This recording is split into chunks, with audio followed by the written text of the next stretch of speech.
Je suis Amélie Renouf. Je vais vous parler des activités d'éducation et de sensibilisation d'Héritage Montréal.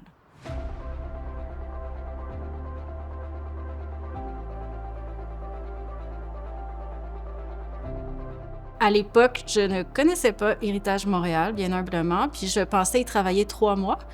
J'y suis restée une quinzaine d'années, un petit peu plus.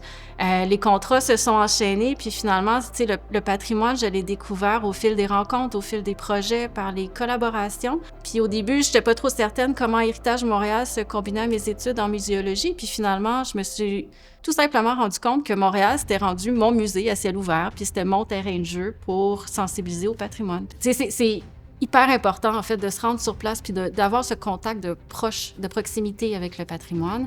C'est comme ça qu'on fait nos visites guidées. On n'a jamais vraiment fait de visites guidées en autobus ou très peu parce qu'on veut être sur le terrain.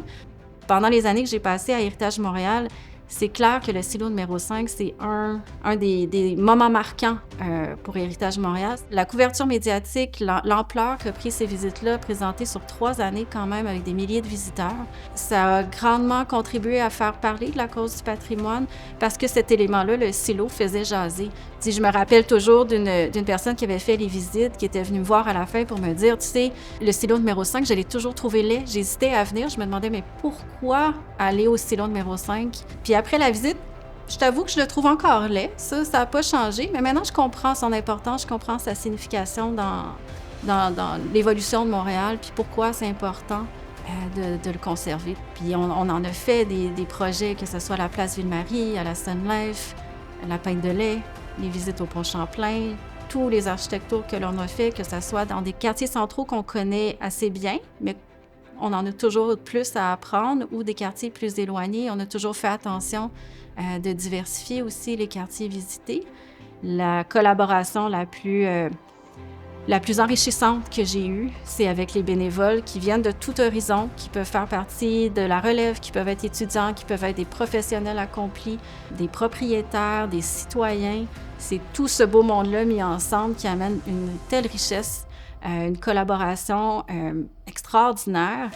Puis il faut croire que c'est contagieux. Enfin, moi, je pense que vraiment, c'est une des raisons pour laquelle je suis restée si longtemps, c'est cette extraordinaire collaboration avec les bénévoles qui font Héritage Montréal. Là, sans eux, il n'y en aurait pas d'activité.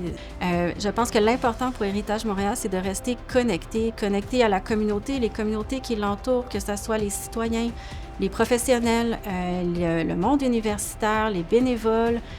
C'est la richesse de cette rencontre de toutes ces personnes liées de près ou de loin au patrimoine qui fait en sorte qu'Héritage Montréal va rester pertinent et nécessaire, puis qu'il va continuer d'accomplir des belles choses. Je suis Amélie Renouf et pour moi, Héritage Montréal, c'est vraiment la capacité à connecter les bénévoles, les citoyens, les professionnels au patrimoine, puis à faire en sorte de changer le regard qu'on porte sur notre ville.